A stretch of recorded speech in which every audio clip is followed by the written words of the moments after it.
Palabra y vida. Con el padre Manuel Horta desde Sevilla.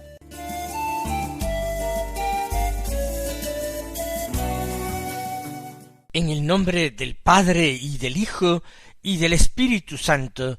Amén. Alabados sean Jesús y María. Muy buenos días, queridos amigos, oyentes de Radio María y seguidores del programa Palabra y Vida. Hoy es el martes de la 29ª semana del tiempo ordinario, un martes que es 24 de octubre. El día 24 de octubre la Iglesia celebra la memoria de San Antonio María Claret, del santo obispo Antonio María Claret, o del padre Claret, como también se le llamaba antes de su consagración episcopal. Es un santo catalán nacido a comienzos del siglo XIX, en 1807.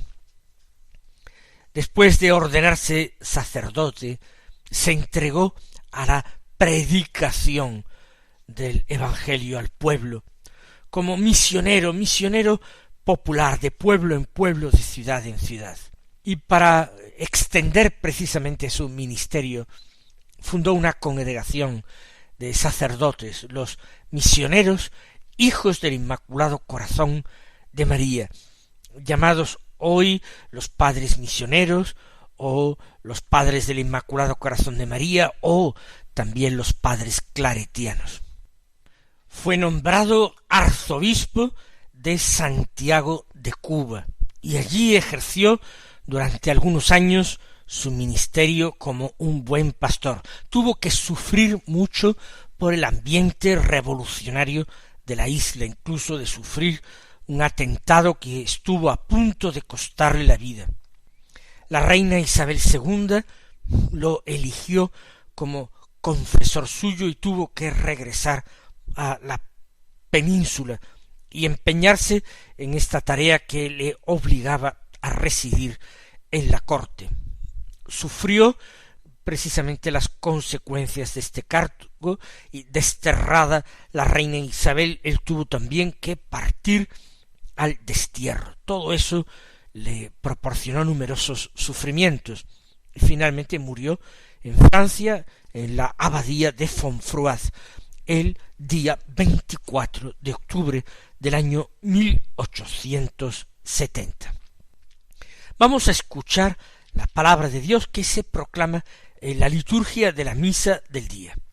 Continuemos la lectura de la carta del apóstol San Pablo a los romanos.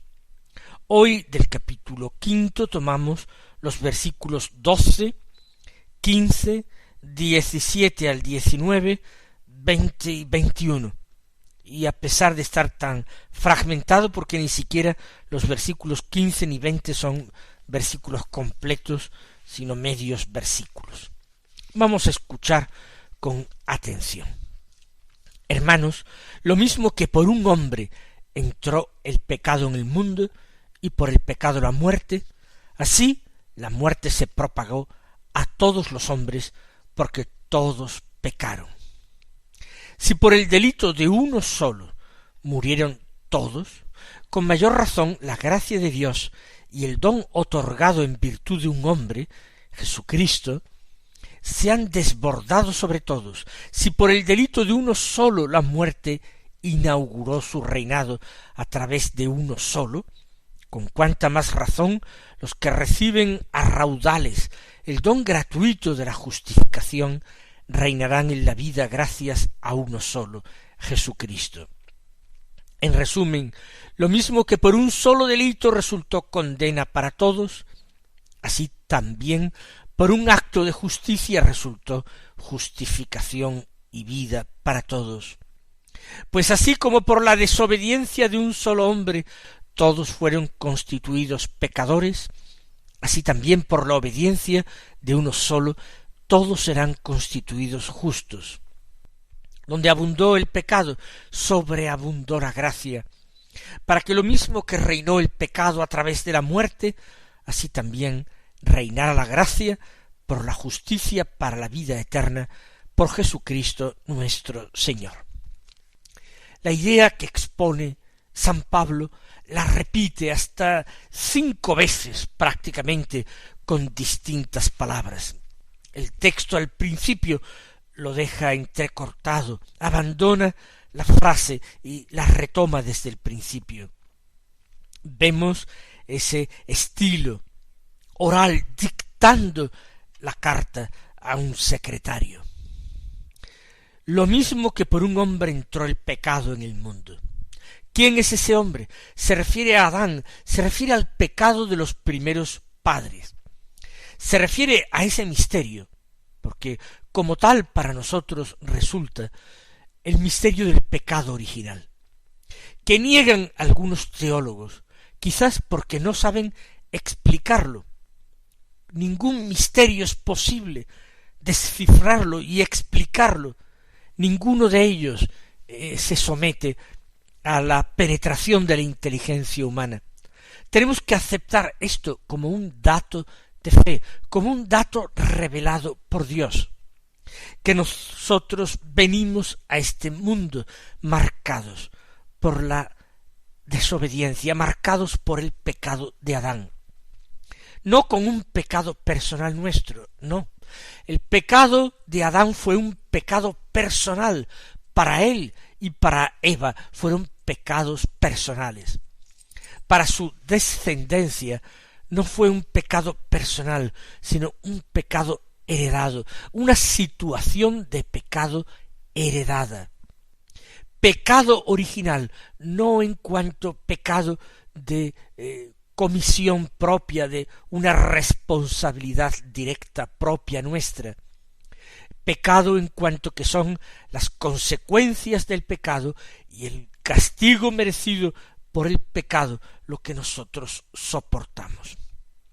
Por un hombre entró el pecado en el mundo, se le abrieron de par en par las puertas de la creación al enemigo, al diablo, a la serpiente antigua, a la que tentó astutamente a Eva y consiguió que cayeran en esa desobediencia abominable la primera pareja humana, los padres y cabezas de la humanidad. El pecado entró en el mundo y con el pecado la consecuencia del pecado, porque el enemigo, el diablo, es incapaz de dar la vida. Él no la posee como propia, por tanto no puede darla. Del enemigo, del tentador, lo único que se puede heredar es la muerte. Por eso por el pecado entró la muerte en el mundo, y la muerte se propagó a todos los hombres porque todos pecaron. Todos pecaron en Adán, y luego todos pecaron con pecados personales. Pero el primero es el pecado de Adán, heredado por todo el género humano, por su antepasado común. Todo esto es hoy contestado, rebatido, argumentado. Se arguye que no toda la humanidad puede descender de una sola pareja humana. La Iglesia no se centra en esta explicación, no entra a definir como dogma de fe el hecho de una interpretación meramente científica de la especie humana. Lo que afirma la Iglesia es que la responsabilidad por el pecado viene de una pareja de la cual nosotros somos descendientes. Si por el delito de uno sólo murieron todos, así arguye San Pablo, con mayor razón, la gracia de Dios y el don otorgado en virtud de un solo hombre, Jesucristo, se han desbordado sobre todos. Ese hombre que es el antitipo de Adán. Adán era figura, es Cristo otra figura, pero una figura contraria, el tipo y el antitipo. Por el delito de uno, la muerte pasa a todos, pero con mayor razón que eso. La gracia de Dios, que es el favor de Dios, que es la misma vida de Dios, en cuanto Dios puede donarla, entregarla como don. La gracia otorgada por Dios, el don otorgado en virtud de un hombre, Jesucristo, el nuevo Adán, se han desbordado sobre todos. Porque aquel que por su obediencia, que por su entrega, ha conseguido para nosotros la gracia y el don de Dios, ese es infinitamente más santo, más amado, más importante que Adán. Es el mismo Hijo de Dios que ha querido hacerse Hijo del hombre. Ese es nuestro bien amado y bendito Señor Jesucristo, el Santo de Dios. Por él hemos alcanzado la vida, sin merecerla nosotros.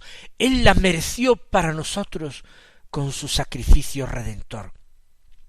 ¿Cómo nos tiene que emocionar el amor inmenso de Dios, que decidió la muerte del justo, la muerte del inocente, la muerte del santo, la muerte del que es cordero, víctima de nuestros pecados, para rescatar a los que estábamos bajo el reino del error, del pecado, de la muerte, a los que éramos reos de condenación. Por el delito de uno solo, sigue insistiendo una y otra vez, y aún va a hacerlo más veces en el texto. Si por el delito de uno solo, la muerte, inauguró su reinado, a través de uno solo, el reinado del príncipe de este mundo, consiguió quedarse con ese jardín de la creación y convertirlo en valle de lágrimas, consiguió convertirlo en sendas de oscuridad, en reino de muerte, por el delito de uno solo. La muerte inaugura su reinado. Con cuánta más razón los que reciben a raudales el don gratuito de la justificación, de la salvación, del perdón de Dios, esos reinarán en la vida gracias a uno solo, Jesucristo.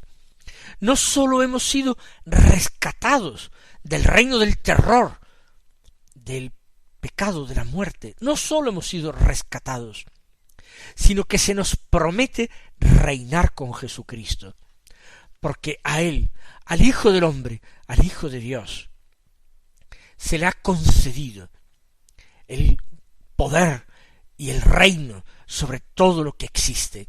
Él ha sido constituido Rey eterno y Señor universal, por su obediencia y por su humillación. Y Él reina, pero Él quiere que nosotros reinemos con Él. Si con Él morimos, viviremos con Él. Si con Él servimos, reinaremos con Él. Como ven, ha repetido la misma idea ya 3 o 4 veces Pablo. Y ahora trata de recapitular, aunque volverá a repetir todavía un par de veces la misma idea. En resumen, lo mismo que por un solo delito resultó condena para todos, así también por un acto de justicia resultó justificación y vida para todos. Es que hay un misterio más grande que esto. Es que el amor de Dios se ha podido manifestar de una manera más admirable, verdaderamente inaudita que esta. Por eso Pablo se encuentra sobrecogido, por eso está trastornado, por eso el Espíritu Santo le hace exultar de gozo, por eso él vive la embriaguez del Espíritu Santo, por eso repite, unas veces enardecido, otras veces balbuceando la misma verdad. Todavía, pues así como por la desobediencia de un solo hombre todos fueron constituidos pecadores, así también por la obediencia de uno solo todos serán constituidos justos. Primero ha hablado del delito de Adán, delito, condena, y ahora, continuando esos términos jurídicos, por un acto de justicia. La salvación de Cristo fue un acto de justicia, no de la justicia legal de los hombres, sino de la justicia de Dios, justicia que es salvación. Después habla de desobediencia, consecuentemente pecadores. La desobediencia nos establece en pecadores. El antídoto, la obediencia de Cristo. Esa obediencia nos constituye en justos. Aquí no se trata de términos jurídicos, sino de términos teológicos, espirituales. Y ahora llega a una expresión bellísima que me voy a complacer en repetir varias veces. Donde abundó el pecado, sobreabundó la gracia. ¿Quién podría decir que Dios no era capaz de revertir esta situación que parecía irreversible? Dios lo ha hecho, porque Dios lo puede todo, porque Dios ama inmensamente, porque el amor de Dios no podemos sondearlo, tan hondo es. Donde abundó el pecado, el de Adán y el de toda su descendencia, todo el pecado del mundo, todo el crimen, todo el delito, toda la impiedad del mundo, todo eso es vencido por el sacrificio de Cristo. Abundó el pecado, pues abundó más todavía la gracia, el favor de Dios, el amor de Dios, que es infinitamente mayor que todos los pecados del mundo. Y el acto de Cristo expresó el amor purísimo, insondable de Dios por la humanidad, el amor salvador de Dios. Donde abundó el pecado, repitámoslo, que se nos llene la boca, pero sobre todo que se nos llene el corazón, que se nos inunde el espíritu. Donde abundó el pecado, sobreabundó la gracia. Lo podemos aplicar esto también a nuestra vida personal de pobres pecadores. No desesperemos jamás. Donde abundó el pecado en nuestra vida, y quizás algunos pues se sientan particularmente pecadores, o bien por la gravedad de sus faltas y pecados, o bien por la ingratitud que han supuesto a tanto Dios, a tanto don que recibieron de Dios. Donde sobreabundó el pecado en nuestra vida, ha sobreabundado la gracia de Dios, porque Dios nos ha buscado incansablemente para salvarnos. Dios no ha dejado de ofrecernos su amistad. Dios no ha dejado de ofrecernos la sangre de Cristo. Dios no ha dejado de tendernos la mano para que supiéramos agarrarla, para salir de este mar de pecado en que estábamos verdaderamente sumergidos. Repitámoslo todavía una vez más. Donde abundó el pecado, sobreabundó la gracia. Y continúa la frase: para que lo mismo que reinó el pecado a través de la muerte, así se enseñoreó el pecado a través de la muerte, así también reinara la gracia por la justicia, por la salvación, para la vida eterna por Jesucristo nuestro Señor. Como ven, la idea expresada en estos versículos importantes del capítulo 5 de la carta a los romanos, las ideas son relativamente sencillas, admirables, increíbles a los oídos de un pagano, que el justo, que el inocente, que Dios mismo muriera por los culpables. Ni el pagano, ni el judío, ni en nuestros días el musulmán, el hinduista, ninguno puede aceptar esta idea. A los ojos humanos, al entendimiento humano, resulta descabellada, porque el amor de Dios sin límites tiene que resultar descabellado para el hombre del mundo, para el hombre mundano.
vamos a escuchar el Santo Evangelio de la Misa, aunque no tengamos mucho tiempo para comentarlo.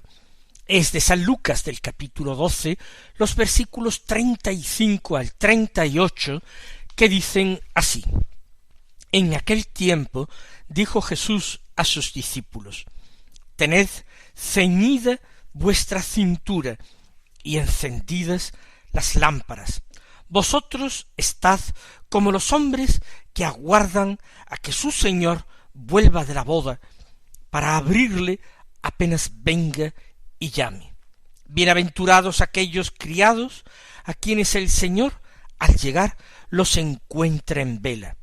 En verdad os digo que se ceñirá, los hará sentar a la mesa, y acercándose les irá sirviendo.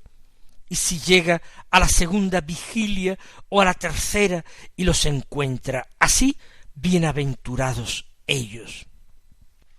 Se trata de una exhortación de Jesús en el Evangelio a permanecer vigilantes, para permanecer en vela. ¿Y qué significa permanecer en vela? No se trata de practicar formalmente vigilias, es decir, de privarse del sueño para orar, no. Se trata de vivir con una actitud de atención. Vivimos en el mundo, pero no somos del mundo. Por tanto, nuestro corazón y nuestra mente tienen que estar puestos en la meta de nuestro viaje, en el término de nuestra peregrinación. Tienen que estar puestos en Dios y en la salvación que nos aguarda y que se manifestará en el día final. Tener ceñida la cintura es estar preparado, tener encendidas las lámparas, igualmente preparados para viajar en la noche, en la oscuridad del mundo. Pero el Señor vendrá, el Señor llegará, el Señor premiará a quien encuentre en esta actitud de diligente espera. Queridos hermanos, que el Señor os colme de bendiciones y hasta mañana, si Dios quiere.